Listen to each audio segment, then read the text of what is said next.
the areas you hear of terrorism, depending upon who you want to listen to, you will say, this guy, you don't look like a terrorist, you are a freedom fighter.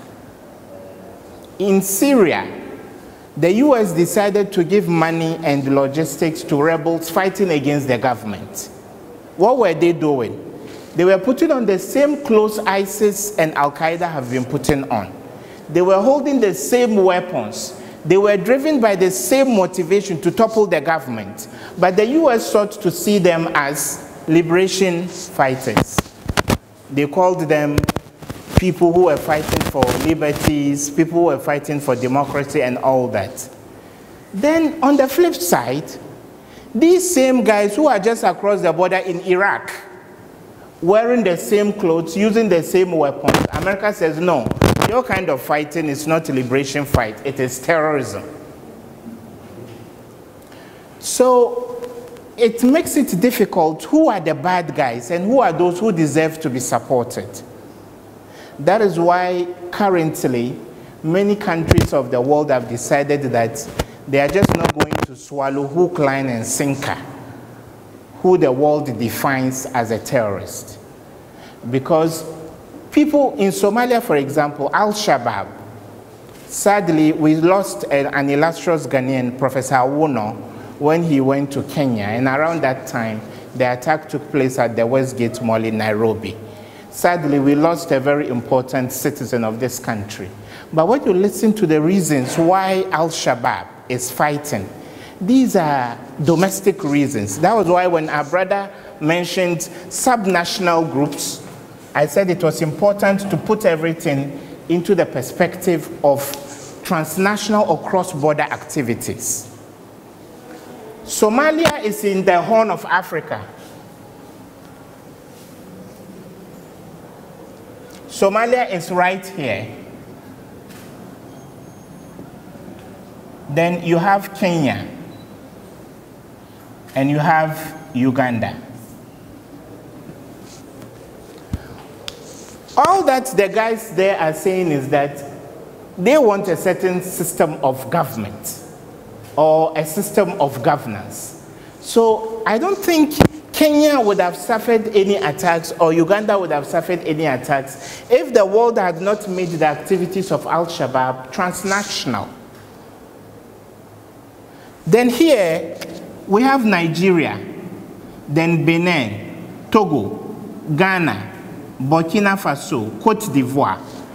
When the conflict in Cote d'Ivoire, La Cote d'Ivoire happened in 2003, Ghana did not interfere because we saw it as a purely domestic issue. And there wasn't a single cross-border attack against us. Then this is Nigeria, it is contending with Boko Haram. Then the Western powers come in to say that Boko Haram is just like Al-Qaeda. Boko Haram is just like ISIS. It is fighting to capture the whole of West Africa and impose a certain form of governance on West Africa. Then Boko Haram went haywire. Boko Haram can now go into Cameroon. It has attacked Niger. It has attacked many other countries in the sub-region. So the point I'm trying to make here is this. How you call a domestic grievance can make it remain a domestic grievance so that all the institutions of state within the country can resolve the issue, or you decide to give it a certain brand. It's like you are playing a backyard match, then you know it is one base that is playing another against another base. Then you advertise that, no, this time round, one base which should have played against a like-minded base is playing against the Ghana Black Stars. There and then, the match will not take place in your local neighborhood or ghetto. It has to be moved to a bigger arena. It would be taken to the Kumasi Sports Stadium or Accra Sports Stadium. So how you name an enemy will determine the magnitude with which the world will view the enemy.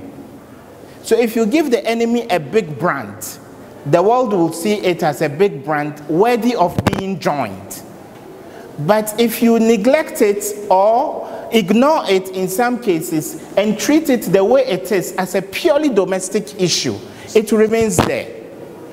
There are Ghanaian young men who have traveled to join ISIS. All of us know that some even died in the process. What could have led a Ghanaian who was at the KNUST to go and join a group in faraway Syria? It was because an impression was created that it's a transnational activity or effort and the whole world needed to be a part of it. So many of the things you hear are purely, some people are just saying we deserve to be the people in government because of ethnicity. Then because the world has not treated the issue well, then you give them impetus, you give them oxygen to breathe, and then you make them attractive to people from elsewhere. So when you deal with nations, you need to understand the demographics and you need to understand the grievances. For example, when you look at the Western Togoland issue, it's a purely domestic issue. What are the people saying? They said since the plebiscite, there was a certain clause in the agreement that after half a century, they could break away from the Republic of Ghana and be on their own. Even though their assertion has been contested, that it is not true. If now Ghana makes a mistake, you saw how we responded to the Western Togoland issue. Some were saying, our security was lax. And some even said there was intelligence failure. I'm sure many of the people who made those sweeping statements were not uniformed people like you. Because if the army had gone into the area and strafed people with bullets, killing the people would involve their relatives across the border in Togo. So they will seek to avenge the death of their relatives. Then you will not be contending with only a Ghanaian problem. It would be what? An international problem. Please, are we on the same page?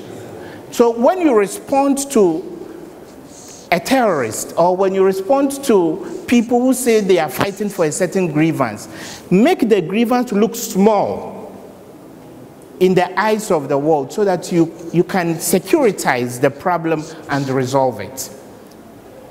I think that was the bad or wrong